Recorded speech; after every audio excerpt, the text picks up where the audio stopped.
Hello again, children. As promised, it's now a Christmas story, and this book is called Twas the Night Before Christmas, and here is Father Christmas. Can you see? And here he is with all the toys in his bag, ready to give presents to all the children in the world. So, 'twas the night before Christmas. Are you sitting comfortably? Then I'll begin.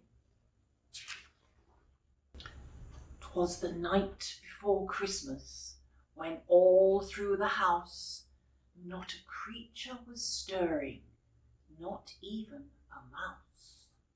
The stockings were hung by the chimney with care, in hopes that St. Nicholas soon would be there. St. Nicholas is Santa Claus. The children were nestled all snug in their beds, while visions of sugar plums danced in their heads. And Mamma in her kerchief and I in my cap had just settled our brains for a long winter's nap. When out on the lawn there arose such a clatter, I sprang from the bed to see what was the matter. Away to the window I flew like a flash, tore open the shutters and threw up the sash. The sash is a window that goes up and down. The moon on the breast of the new fallen snow gave the lustre of midday to objects below. And that means that the sun was shining so brightly that it gave a shine on everything. When what to my wondering eyes should appear but a miniature sleigh and 8 tiny reindeer, with a little old driver so lively and quick, I knew in a moment it must be Saint Nick. More rapid than eagles his coursers they came, and he whistled and shouted and called them by name. Now Dasher, now Dancer, now Prancer and Vixen, on Comet, on Cupid, on Donner and Blitzen. To the top of the porch, to the top of the wall, now dash away, dash away, dash away all. It's telling them to hurry up and take him fast.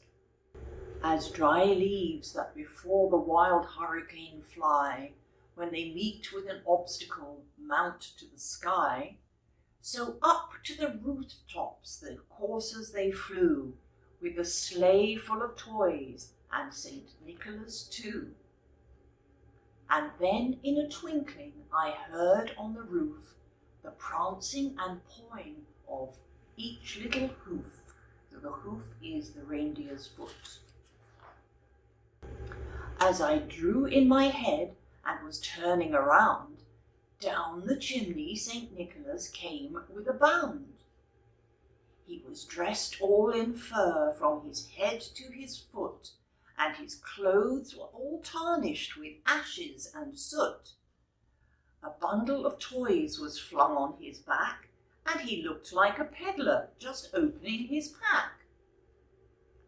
His eyes, how they twinkled, his dimples, how merry.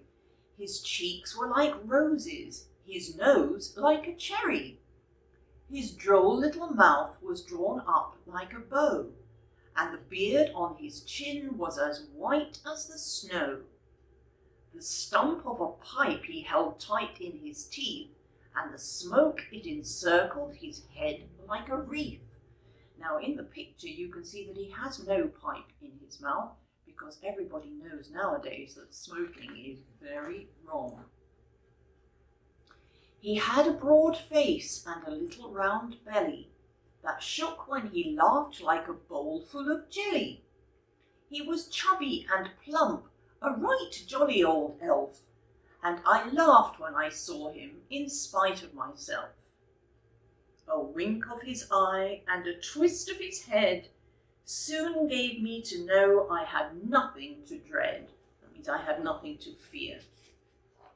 He spoke not a word, but went straight to his work and filled all the stockings, then turned with a jerk, and laying his finger aside of his nose and giving a nod, up the chimney he rose.